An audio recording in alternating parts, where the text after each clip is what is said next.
Oke, baiklah sebelum kita mulai, baik kita berdoa. Berdoa sesuai agama dan kepercayaan masing-masing. Berdoa dipersilakan.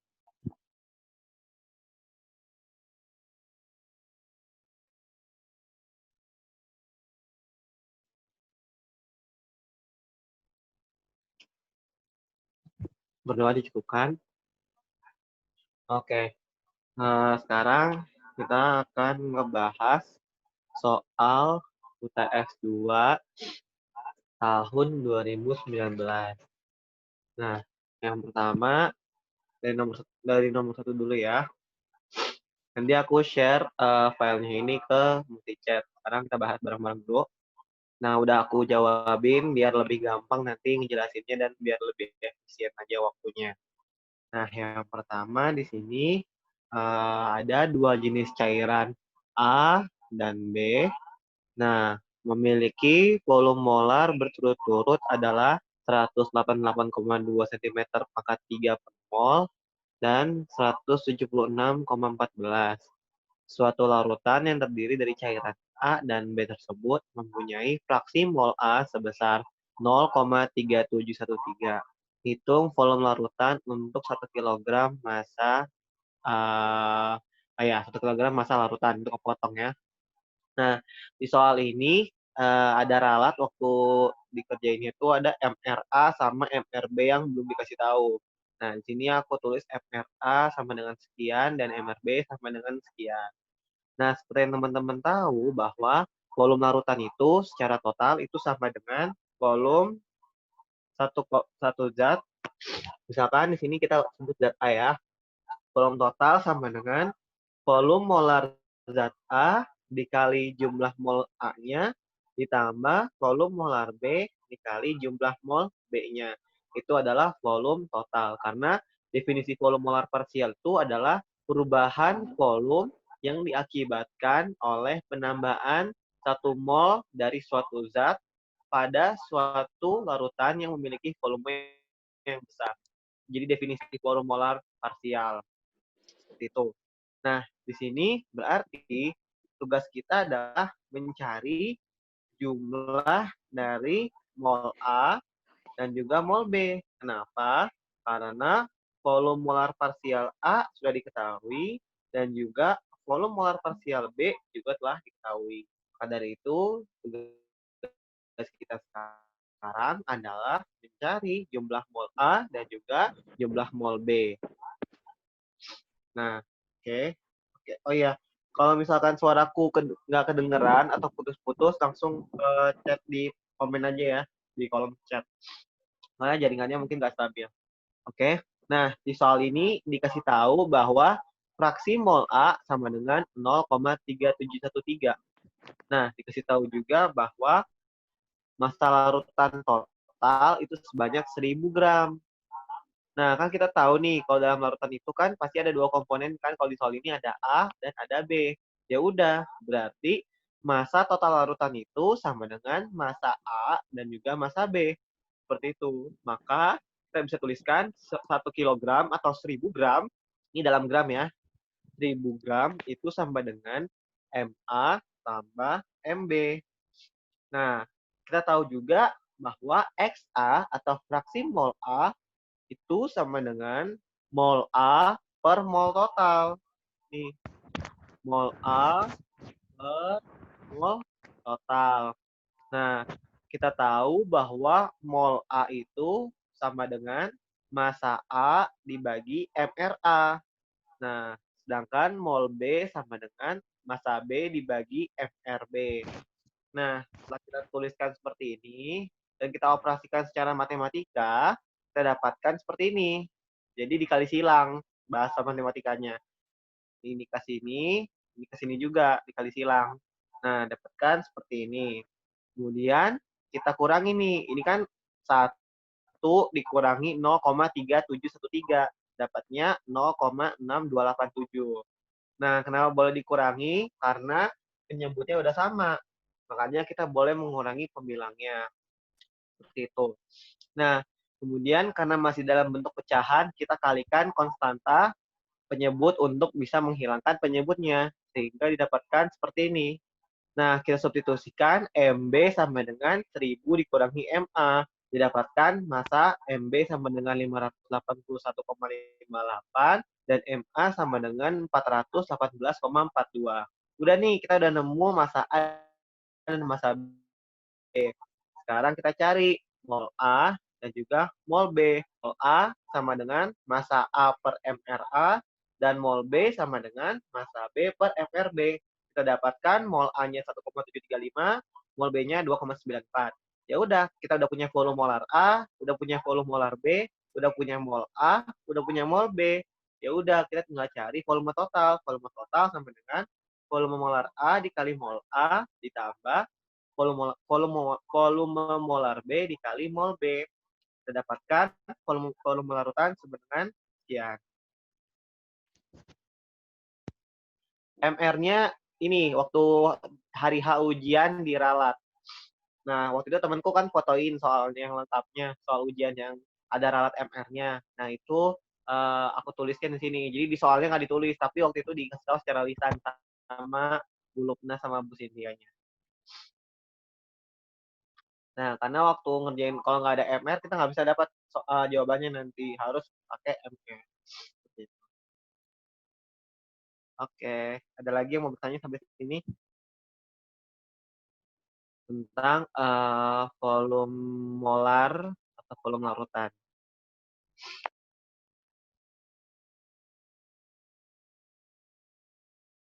Oke,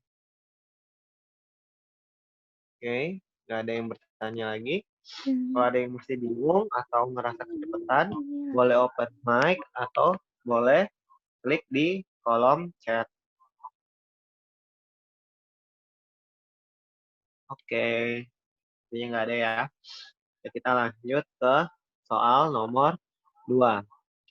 Nah, soal nomor 2 ini ada logam A dan logam B dapat membentuk dua senyawa padat, yaitu A2B dan AB2.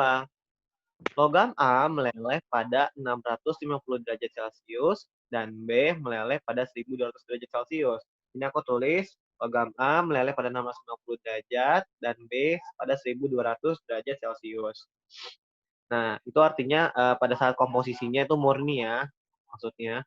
Nah, senyawa A2B meleleh secara kongruen pada 800 derajat, namun senyawa AB2 terdekomposisi pada 700 derajat jadi B padat dan lelehan dengan komposisi persen mol B sama dengan 60%.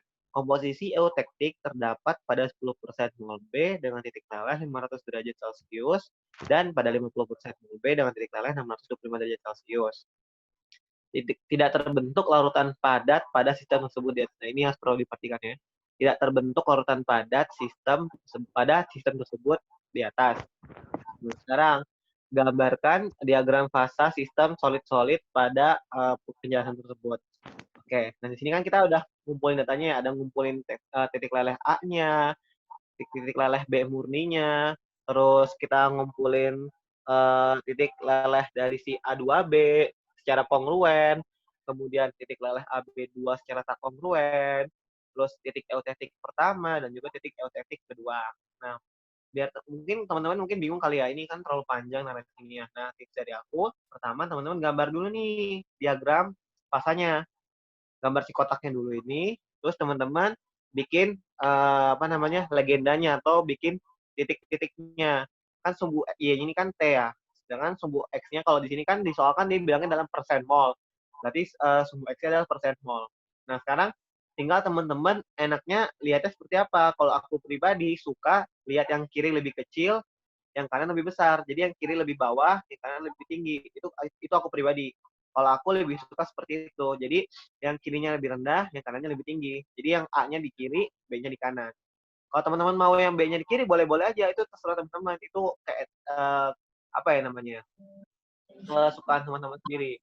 Selain itu juga, kenapa aku milih yang A sebelah kiri? Karena kalau teman-teman lihat di soal itu banyak menjelaskan persen mol B di sini, ya kan? Nah, kita secara apa ya, mungkin dari SD sampai SMA kan suka banget kan kalau menggambarkan grafik tuh ke kanan gini kan ya, ya nggak sih?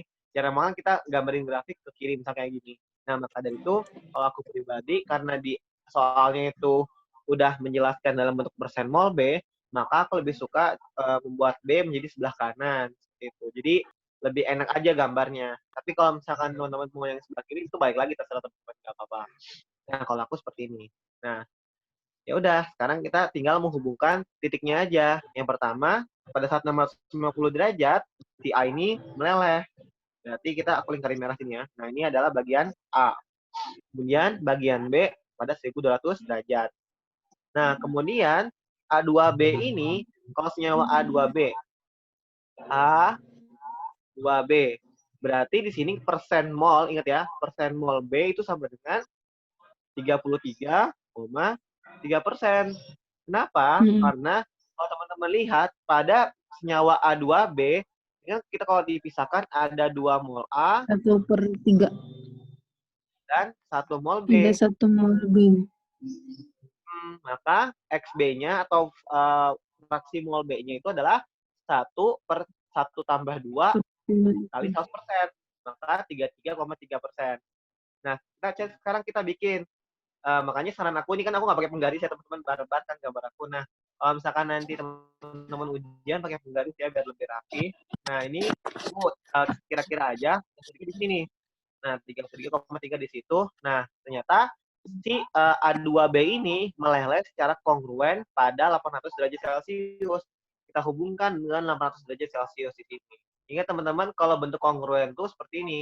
Kalau kongruen ya, kalau kecil. Nah, kongruen itu seperti ini ya.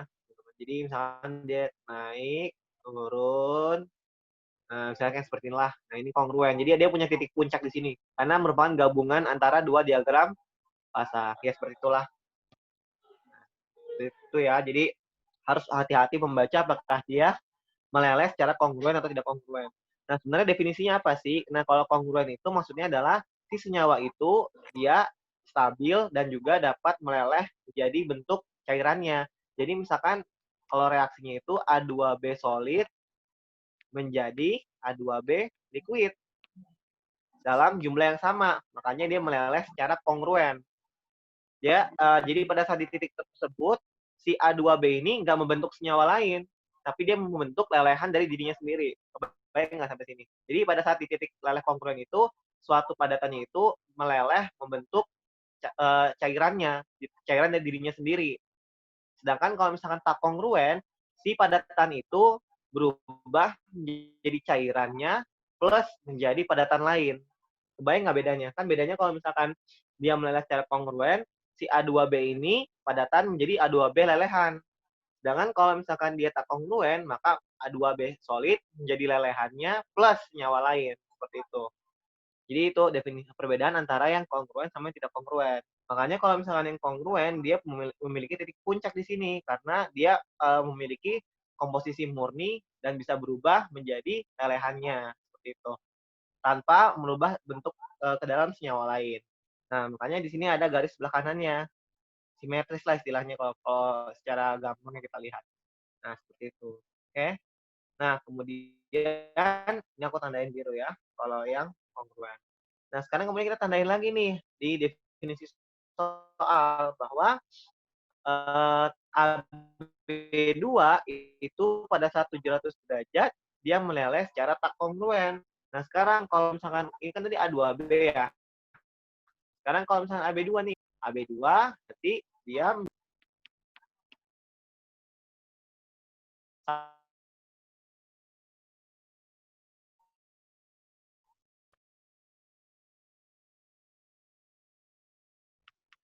berarti persentase B-nya, mol B-nya sama dengan 66,6%.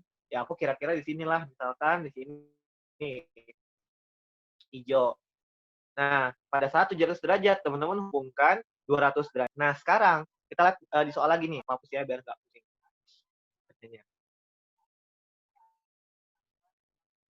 Oke.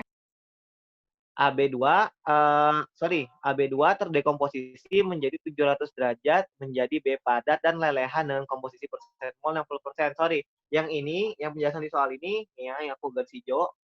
Nih. Nah, ini tuh di titik sini nih, yang sebelah kiri ini. Nah, kelihatan nggak? Pada saat persen mol B 60% dan 700 derajat, AB2 ini langsung terdekomposisi menjadi padatan B dan lelehan. Makanya kita sebut sebagai dia meleleh secara tak kongruen. Kan kalau bahasa matematika kan kalau kongruen itu kan simetris kan ya. Nah, ini juga sama, berarti dia nggak meleleh secara simetris. Kalau di kiri kan simetris nih, kalau teman-teman lihat nih. Nah, ini kan simetris kan ya, ada bagian kiri dan bagian kanannya. Dan kalau misalkan si yang AB2 ini, dia melelehnya nggak simetris, artinya di grafiknya. Dia udah keburu menjadi padatan B dan juga lelehan. Makanya dia nggak punya bagian kanannya. Baik nggak sampai sini? Seperti itu. Makanya kita sebut sebagai meleleh secara tak kongruen. Nah, ya udah, kita udah menghubungkan titik-titiknya. Sekarang kita gambarkan aja, kita hubungkan garis-garisnya, hapus ya. Kita hubungkan, kita hubungkan, kita hubungkan. Nah, mungkin teman-teman cukup bingung ya dengan garis yang ini. Nah, nggak apa-apa. Cara untuk bisa menggambarkan garis ini, teman-teman tetap perhatikan pada penjelasan soal. Kalau dia bilang pada saat persen mol B sama 60% dia udah terdekomposisi, berarti di titik ini 60% dia harus udah berubah menjadi padatan lain. Jadi kita nggak boleh gambarnya kayak gini. Ini contoh ya. Ini aku misalkan ambil bagian tengahnya, potong. Misalkan ini biru, yang aku potong ya. Nah, nggak boleh kayak gini nih teman-teman. Ini nggak boleh kayak gini. Ini misalkan ini 60. Ini 66,6. Nah, ini nggak boleh. Salah. Kenapa? Karena kalau gini berarti definisinya pada saat 66,6% mol B, dia baru berubah menjadi senyawa lain, si AB2. Sedangkan di soal itu dia bilang bahwa pada saat 60% mol B, si AB2 ini sudah berubah menjadi senyawa lain, yaitu senyawa B, padatan B, dan lelehan. Makanya dia garisnya itu harus pada saat di persen mol sama dengan 60. Seperti itu. Persen mol B sama dengan 60%. Nah, sedangkan sekarang kan kita udah gambar nih, sekarang kita turunin garisnya. Nah, ini tuh maksudnya apa? Ini adalah suatu pemisah. Karena ini merupakan gabungan dari dua diagram fase solid-solid. Ini antara A dan AB2, A2B, ini antara A2B dan AB2, ini antara AB2 dan B. Nah, makanya kita bikin garis sini. Nah, makanya sekarang untuk garis turunnya itu dari mana patokannya? Nah, garis turun ini patokannya dari titik leleh sebenarnya dari si senyawanya. Nah, AB2 kan meleleh sebenarnya itu pada saat persen molnya 66,6% kan. Makanya kita turunkan si garis ini pada saat persen B sama dengan 66,6%. Bukan pada saat 60%. Karena pada kenyataannya si AB2 ini meleleh istilahnya persen B itu pada saat AB2 itu meleleh itu adalah 96,6%. Seperti itu. Kebayang nggak? Karena persen mol B dalam AB2 itu adalah 66,6%, bukan 60%. Seperti itu. Makanya turunnya di sini. Jadi tepat dia 66,6%. Sama halnya dengan A2B ini tepat pada saat dia 33,3%. Seperti itu. Oke. Nah, untuk penamaan fasanya kan disuruh namain ya. Nah, ini kan berarti jelas ya, kayak kemarin ini adalah A solid tambah liquid yang paling kiri. Yang kanannya itu adalah A2B solid plus liquid yang ini. Kemudian yang kanannya ini adalah A2B solid plus liquid. Yang ini adalah AB2 plus liquid. Yang ini adalah B solid plus liquid. Sedangkan yang di bawah ini berarti A solid plus A2B solid. Yang ini adalah A2B solid plus AB2 solid. Kemudian yang paling kanan adalah B solid plus AB2 solid. Seperti itu. Oke. Ada yang sampai A dulu deh. Ada yang masih bingung nggak teman-teman? Apa kalau Sorry masih Kak, bingung? tadi Ya. tadi yang titik 33,33 sama 6,6 gimana jadinya? Tadi nggak kedengaran sama aku. Oke. Nah, yang 33,3 itu didapatkan dari persen mol B dalam nyawa A2B. Jadi kan kalau misalkan kita punya A2B nih. Nah, ini kan terdiri dari 2 mol A dan 1 mol B.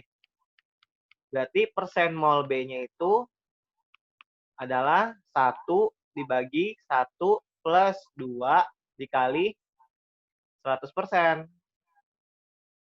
Nah, ini sama dengan kan sepertiga dikali 100% kan ya.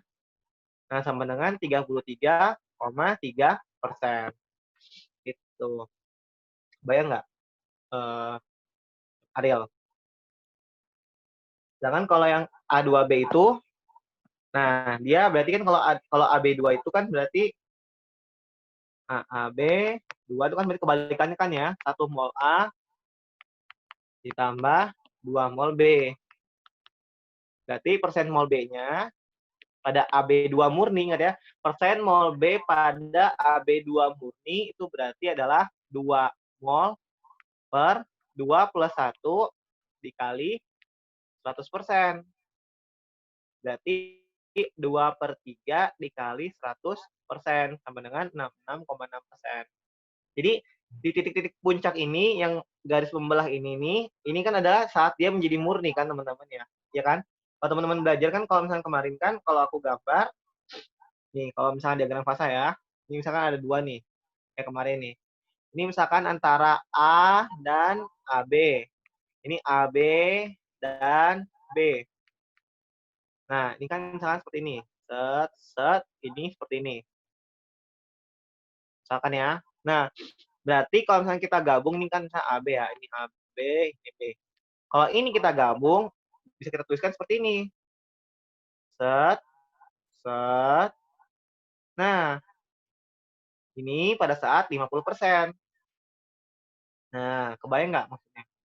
Jadi, di tengah-tengah ini, titik tertinggi dari si komponen senyawanya itu sama dengan senyawanya dalam keadaan murni. Kebayang nggak? Di sini kan di titik yang ini, nih, yang aku bulatin merah. Nah, ini kan pada saat AB murni dan AB murni kan, kalau misalnya di titik garis dia, kebayang nggak?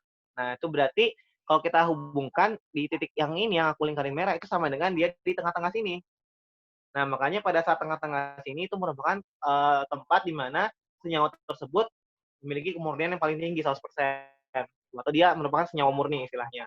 Makanya untuk menghubungkan di fraksi mol B berapa senyawa ini ada, ya udah berarti pada saat 33,3% B gitu. Kalau misalkan tadi si A2B.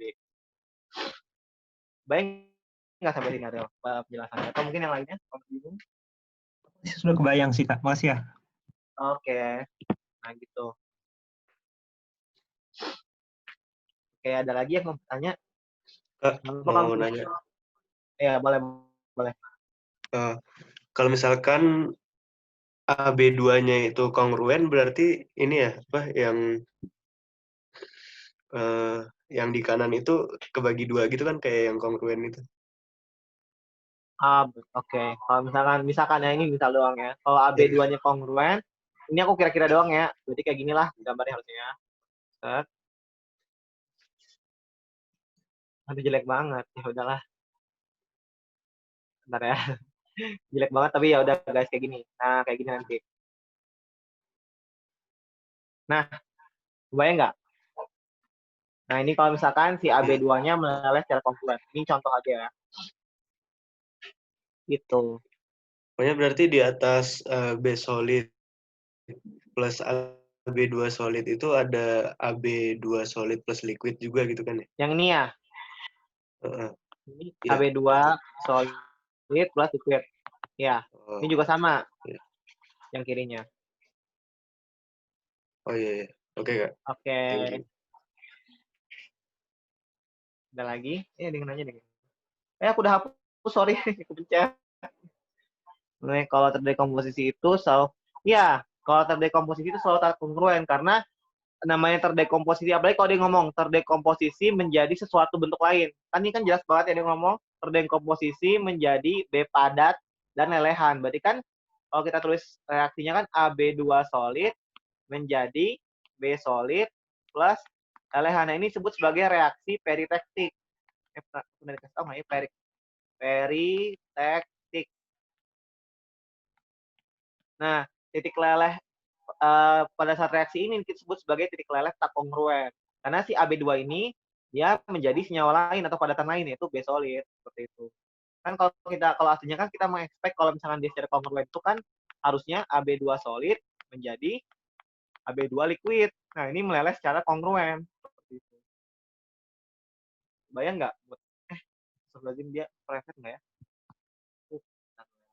Nah, oh enggak. Iya kayak gitu Mut. Jadi kalau misalkan bedanya antara kongruen sama tak kongruen seperti itu.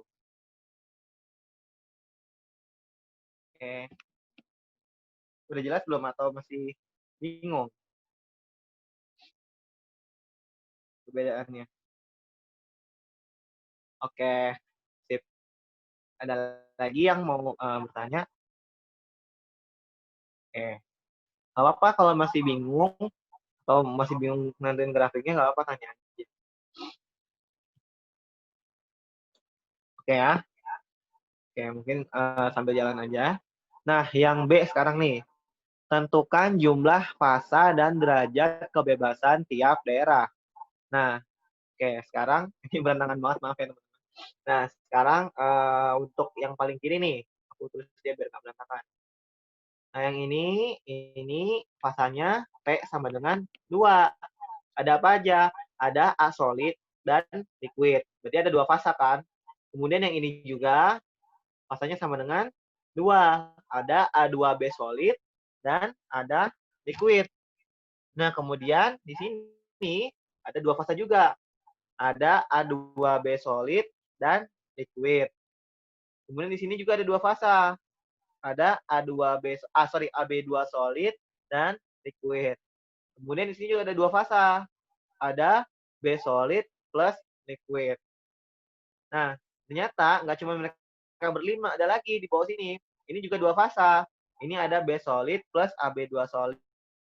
Nah, kenapa aku bisa yakin ini 2 fasa? Karena di soalnya udah ditegaskan bahwa tidak terbentuk larutan padat pada sistem tersebut.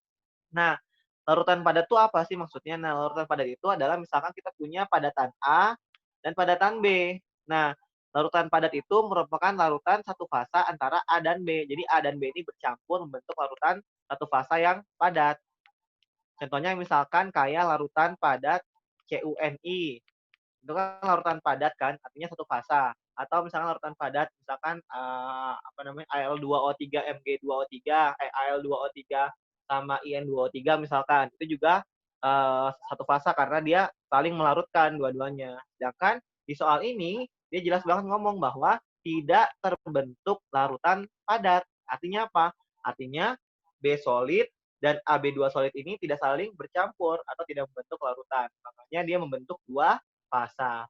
Apalagi yang tengah juga sama, yang tengah juga tidak akan membentuk 2 fasa karena dia udah jelasin dari awal tidak terbentuk larutan padat pada sistem tersebut. Makanya di sini A2B sama AB2 merupakan 2 fasa. Lagi yang kiri juga sama, ini A solid dan A2B solid tidak membentuk larutan padat. Jadi akan ada 8 bagian yang memiliki 2 fasa itu. Nah, kalau misalkan dia memiliki P sama dengan 2, berarti derajat kebebasannya sama dengan, kan ini kan 2 komponen kan ya, berarti 2 min 2 plus 1. Kenapa 1? Karena di sini kondisinya P udah tetap. Jadi pada saat diagram solid-solid yang kita gambarkan ini itu pada kondisi P yang tetap. Makanya di sini cuma 1. Maka sekarang untuk pada saat kasus P sama dengan 2, F-nya sama dengan 1. Jadi akan ada 8 bagian yang memiliki derajat kebebasan sama dengan 1. Yang ini bagian yang aku garis-garisin yang teman-teman mungkin kelihatan. Nah, kelihatan kan ya harusnya ya? Oke. Nah, seperti itu memiliki F sama dengan 1 karena dia memiliki 2 fasa. Nah, selanjutnya di mana lagi? Nah, yang ini liquid ini kan merupakan satu fasa kan karena merupakan campuran dari semua zat. Di sini ada A solid, ada AB solid, ada A2B solid, ada AB2 solid, ada B solid. Pokoknya semuanya menjadi lelehan. Makanya dia menjadi satu fasa. Nah, karena di satu fasa berarti kan P sama dengan 1. Maka F-nya sama dengan 2 min 1 plus 1 sama dengan 2. Jadi pada saat yang bagian yang lelehan atau liquid, dia memiliki F sama dengan 2. Seperti itu. Dan terakhir, jangan lupa masih ada bagian lagi yang ini. Gimana ya? Nah, ini yang titik ini kan merupakan 3 fasa kan? Kenapa 3 fasa? Karena pada titik ini ada fasanya liquid, A solid, dan A2B solid. Nah, makanya karena dia punya 3 fasa, maka pada saat titik yang di teknik pertama ini, dia memiliki F sama dengan 0. Seperti itu. Kemudian lagi, yang tengah sini. Yang tengah sini juga ada 3 fasa, P sama dengan 3. Terdiri dari A2B solid, kemudian AB2 solid, dan liquid atau lelehan. Makanya pada saat titik L titik yang kedua ini, F juga sama dengan 0. Seperti itu. Oke, ada lagi nggak kira-kira teman-teman? Ada lagi yang ini juga sama, titik ini. Dia memiliki komposisi AB2 solid. Ini aku hapus aja. Yang ini ada AB2 solid, terus ada B solid, dan juga ada liquid. Makanya di sini P-nya sama dengan 3, sehingga F-nya sama dengan 0. Seperti itu. Ya, ada yang mau tanyain dulu sampai sini terkait menentukan jumlah derajat kebebasan.